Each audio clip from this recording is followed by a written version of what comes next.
Before we get to today's episode, I want to tell you about one of the great sponsors of the 5 Reasons Sports Network, and that is Doral Toyota. More than 1,200 cars in inventory, in-house financing available for credit-related issues. You'll work with a dedicated concierge manager, not just a salesperson. Make sure you mention 5 Reasons or 5 on the floor when you go to the dealership. They're conveniently located just 3 blocks east of Dolphin Mall that's in Doral, pricing at an all-time low. Not only that, but they'll beat any other Toyota dealer price. So check out DoralToyota.com. That's DoralToyota.com. Come see them and ask for the Friends and Family Department.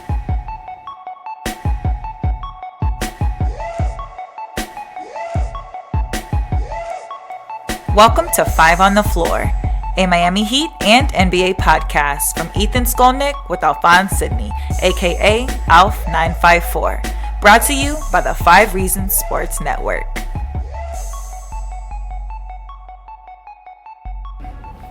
Welcome to the latest episode of the 5 on the Floor podcast. I'm Ethan Skolnick, recording this from Las Vegas Summer League. Been watching the Miami Heat and other NBA teams. And of course, the big news of the summer, at least until what's been going on the past couple days, was Jimmy Butler. And so this next guest that I'm bringing on, Jon Krasinski from The Athletic, is somebody that I was communicating with quite a bit months ago, like a whole pregnancy term ago, when you were dealing with Jimmy Butler, because you cover the Minnesota Timberwolves, among other teams, up there in Minnesota. And what I wanted to sort of dig into here a little bit, I've got some of the perspective on Philadelphia and what happened there, and I've got a lot of perspective on Chicago.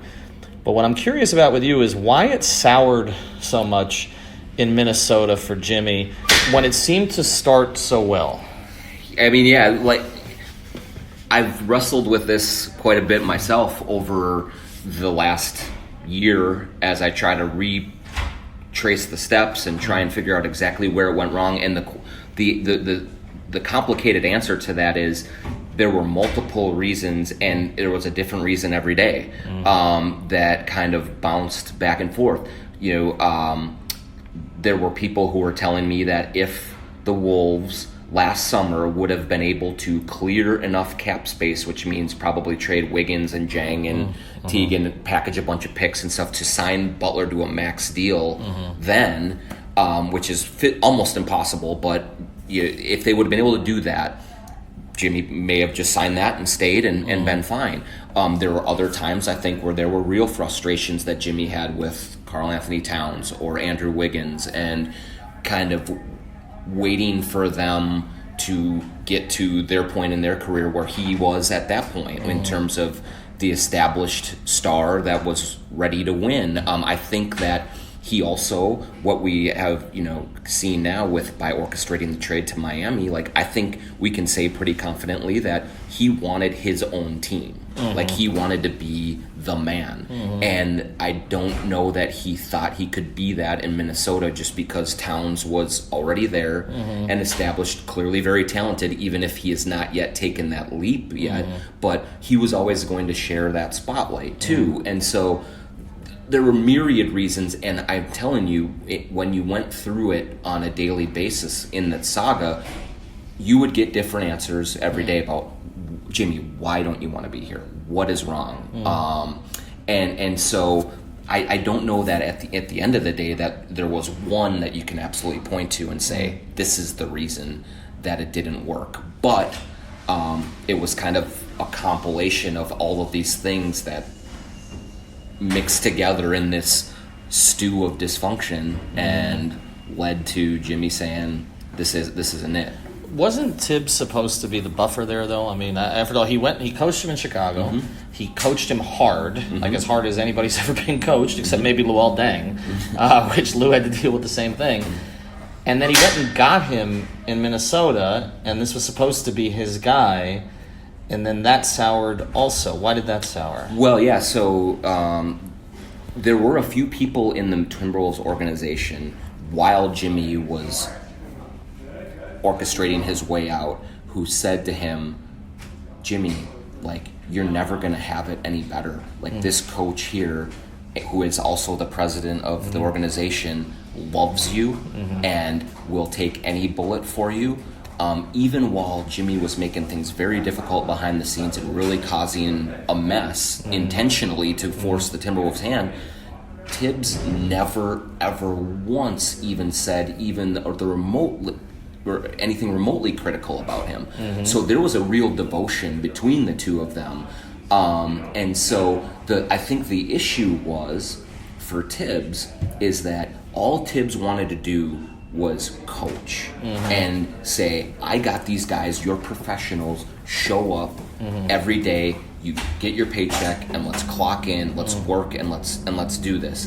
But he had a blind spot for chemistry, for personality, for the conflicts that slowly started to develop over his first year with the team when they went to the playoffs, that Tibbs always just brushed, hey, we're winning games.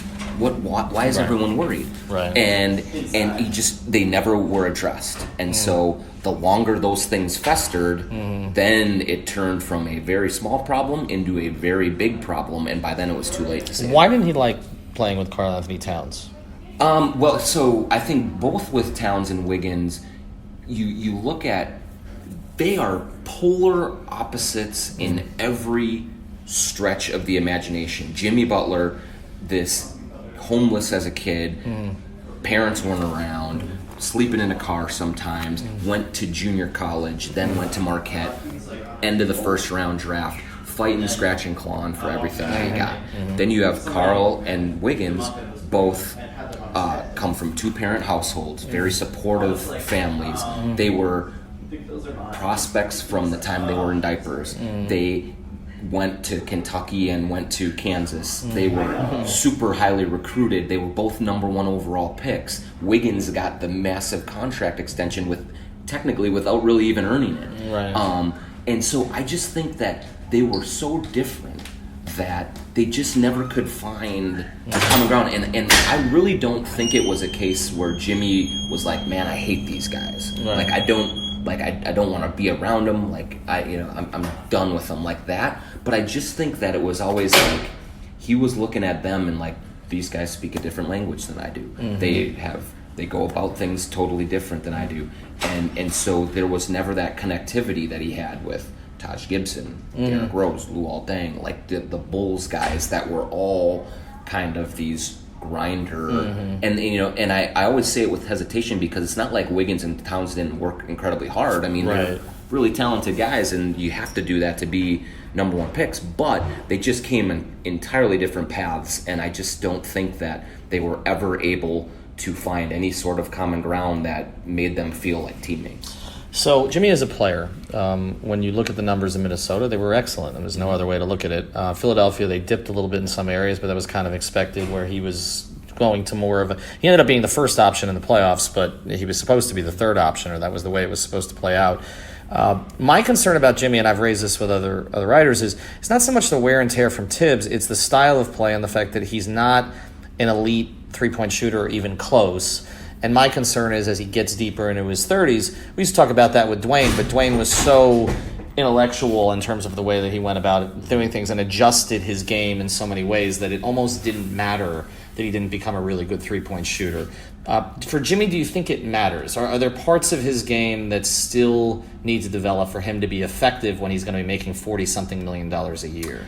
Well, yeah, look, it would be great if he turned into a 40% three-point shooter. I mean, that would be the last sort of, box he had to check in his game, because he's a great rebounder, he's a great defender, he's a great passer. Like, people overlook his playmaking ability, and he gets his own shot, and he makes really tough shots. Like, he takes tough shots and he makes them.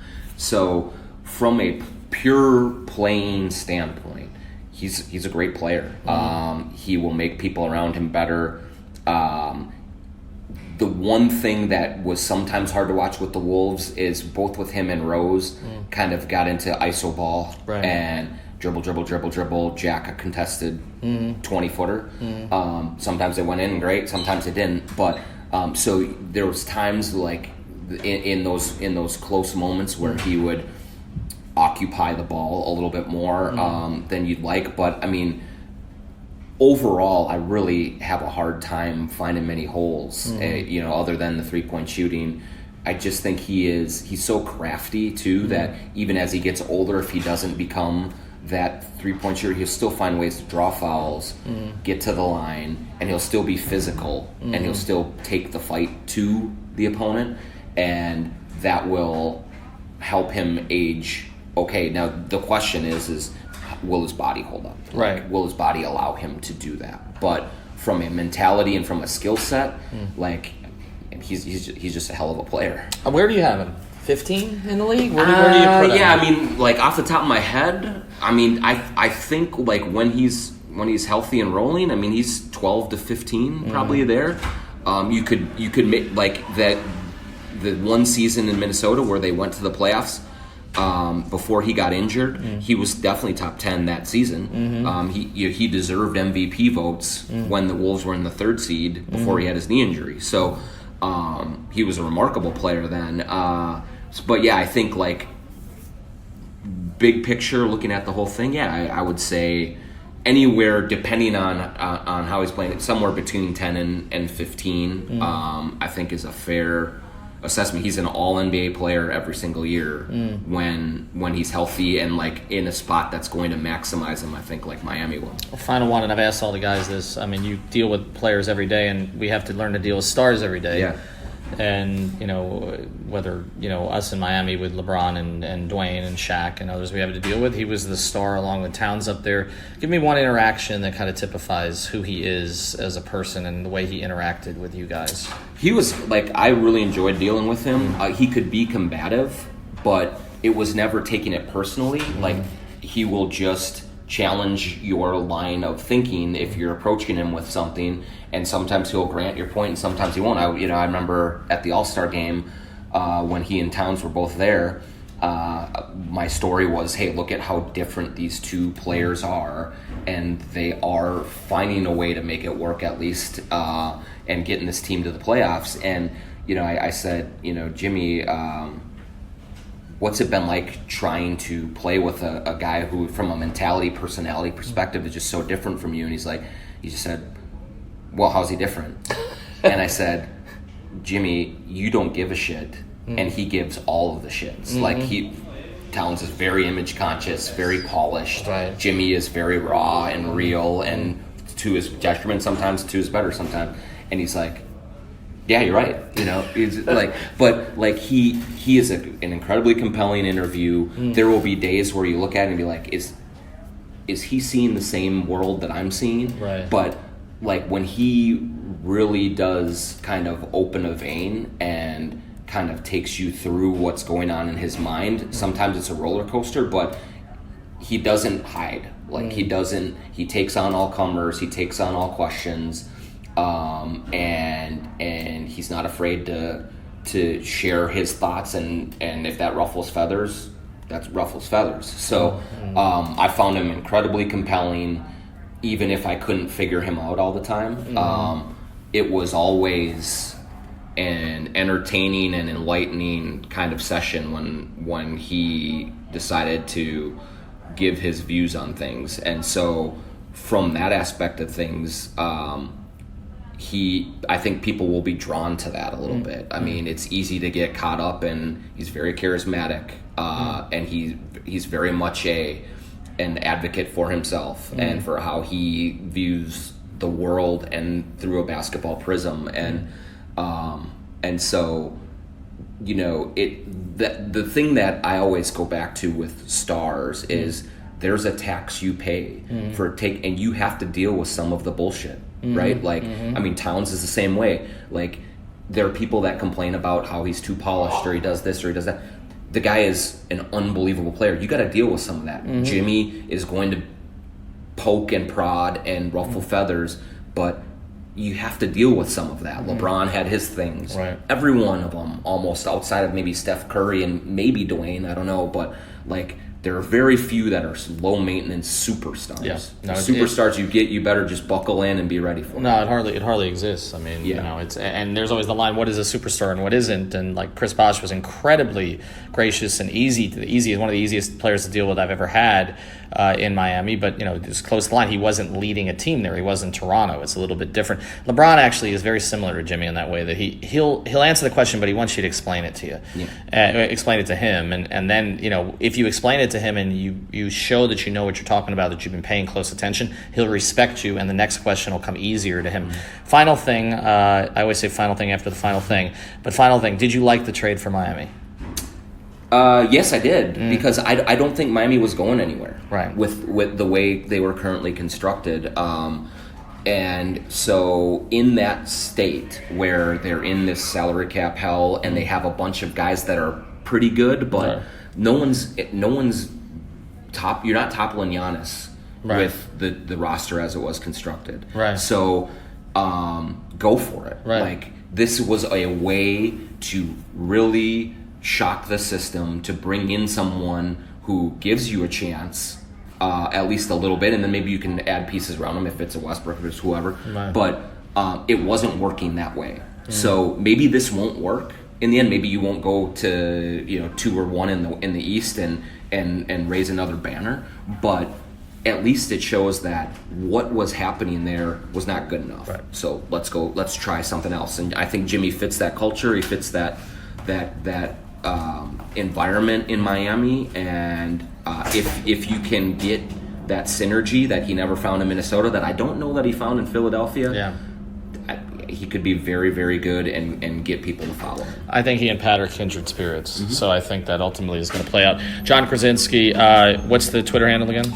It's at Jon, Jon Krasinski, KRAWCZYNSKI. I just wanted you to do that. Jon, thanks for your time as always. Really appreciate it. Thanks, man. Before we close today's episode, I want to tell you about another of the great sponsors of the 5 Reasons Sports Network. You know them well by now. It's the law office of Seltzer Mayberg. You can find them at onecalllegal.com. That's onecalllegal.com, or call 1-855-5000-LAW. They handle cases including, but not limited to, car accidents, slip and falls, and traffic tickets, with a new 15,000 square foot office opening on I-95 in North Miami. They handle cases from all over the state. Call now with 24/7 service for a free consultation. That's onecalllegal.com, 1-855-5000-LAW.